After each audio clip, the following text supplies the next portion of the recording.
Hello everyone, welcome back to my channel. আশা করছি আপনারা সবাই ভালো আছেন, সুস্থ আছেন। আমি খুবই ভালো আছি।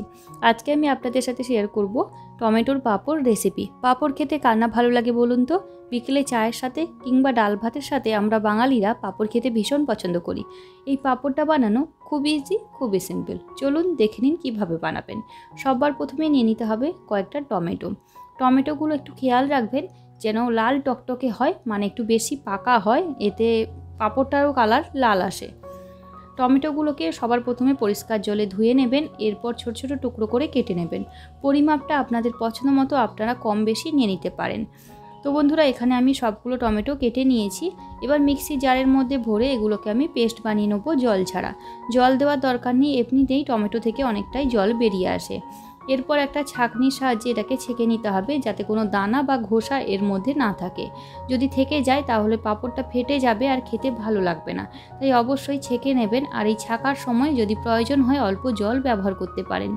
দেখুন এখানে আমি ছেঁকে নিয়েছি, আর বেশ অনেকটাই ঘোসা বেরিয়েছিল, যেটা আমি ফেলে দিয়েছি। এরপর একটা বাটির মধ্যে 1 বাটি পরিমাণে নিয়ে নিয়েছি ভেজানো বড় দানা সাবুটা। আপনারা ছোট বড় যে কোনো দানা সাবু নিয়ে নিতে পারেন, আর আমি এখানে ভেজানো সাবু ব্যবহার করছি। আপনারা চাইলে শুকনো সাবুও গুঁড়ো করে নিতে পারেন। তো ভেজানো সাবুটা অল্প জল দিয়ে পেস্ট বানিয়ে নিয়েছি। এবার ওই পেস্টটা আমি টমেটো পেস্টের মধ্যে দিয়ে দিলাম। একইভাবে আর যেই বাকিটা সাবু ছিল সেটাও আমি পেস্ট বানিয়ে নেবো অল্প জল দিয়ে। এবার একসাথে টমেটো পেস্টের সাথে ভালোভাবে সাবুটাকে আমি মিশিয়ে নেবো। আর এই সাবুটা মানে খুব বেশি মিহি পেস্ট যে হবে এমনটা নয়, হালকা দানা দানা থাকলেও চলবে। এবার যেই বাটিটাতে আমি সাবুটা ভিজিয়ে রেখেছিলাম, ওই বাটিতে 1 বাটি পরিমাণে জল দিয়ে আমি ভালোভাবে সাবুর সাথে টমেটোর পেস্টটা ভালোভাবে মিশিয়ে নিচ্ছি। এরপর কড়াইতে আমি ওই বাটি মেপে 1 বাটি পরিমাণে আবারও জল দিয়ে দিয়েছি। জলটা হালকা গরম হয়ে গেলে সাবুর মিশ্রণটা এখানে ঢেলে দিতে হবে। এরপর অনবরত খুন্তি দিয়ে নাড়তে হবে, কারণ তলায় না হলে বসে যেতে পারে। তাই অনবরত নেড়ে রাখবেন, আর গ্যাসের আঁচ এই সময় একদম হাইতে রাখবেন।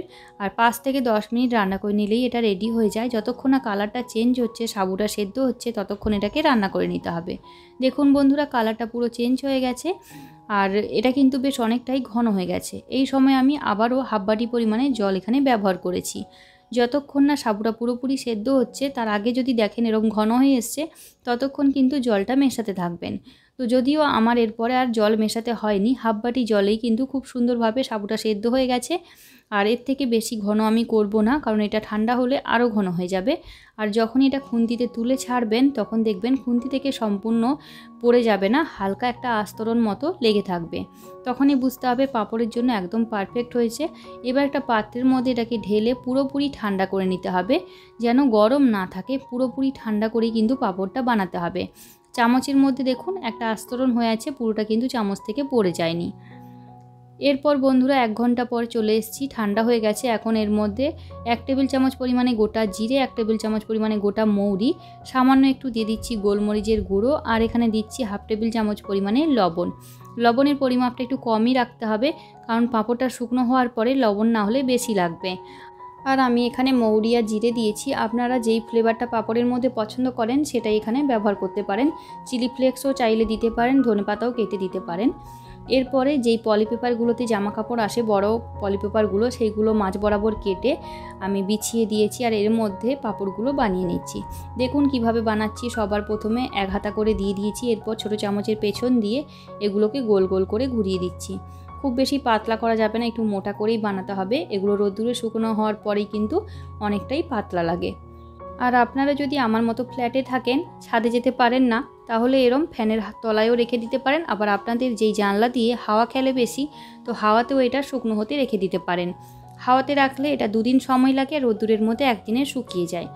এগুলো চাইলে আপনারা স্টোর করেও রাখতে পারেন, আবার সাথে সাথে ভেজেও খেতে পারেন। 1 বছরের জন্য চাইলে স্টোর করে রাখতে পারেন, তবে মাঝে মাঝে এটাকে রোদ্দুরে ফেলতে হবে। তো বন্ধুরা দেখুন, শুকনো হওয়ার পরে কি সুন্দর এগুলো উঠে যাচ্ছে। জাস্ট পেপারটার 2 সাইড ধরে টান দিলেই কিন্তু উঠে যায়। চলুন এগুলোকে আমি এখন ভেজে দেখাচ্ছি আপনাদেরকে। যেহেতু এগুলো টমেটোর পাঁপড়, তেলটাকে ভালোভাবে গরম করে নিয়ে খেতে এটা ভীষণ ভালো হবে। তেলটা কিন্তু একদম ধোয়া ওঠা গরম করতে হবে, আর পাঁপড়গুলো দেওয়ার পর কয়েক সেকেন্ডের মধ্যেই কিন্তু এগুলো ভাজা হয়ে যায়। বেশিক্ষণ রাখা যাবে না, তাহলে পাঁপড়গুলো পুড়ে যাবে। চলুন আপনাদেরকে ভেঙে দেখাচ্ছি পাঁপড়টা কতটা মুচমুচে হয়েছে। তো বন্ধুরা, পাঁপড় বানাতে গিয়ে মনে পড়ে গেল আমার চ্যানেলে কিন্তু অলরেডি আমি চালের পাঁপড়ের রেসিপিটা শেয়ার করে ফেলেছি, আপনারা চাইলে দেখে নিতে পারেন। ডেসক্রিপশান বক্সে আমি লিঙ্কটা দিয়ে দেবো। ভীষণ সুন্দর খেতে হয়েছিল, বাড়ির সবাই খুবই প্রশংসা করেছে। আপনারা চাইলে বানিয়ে ফেলতে পারেন, বানানো খুব ইজি, খুবই সিম্পল। চলুন বন্ধুরা, আজকের রেসিপিটা কেমন লাগলো কমেন্ট করে জানাবেন কিন্তু। Tata, bye bye.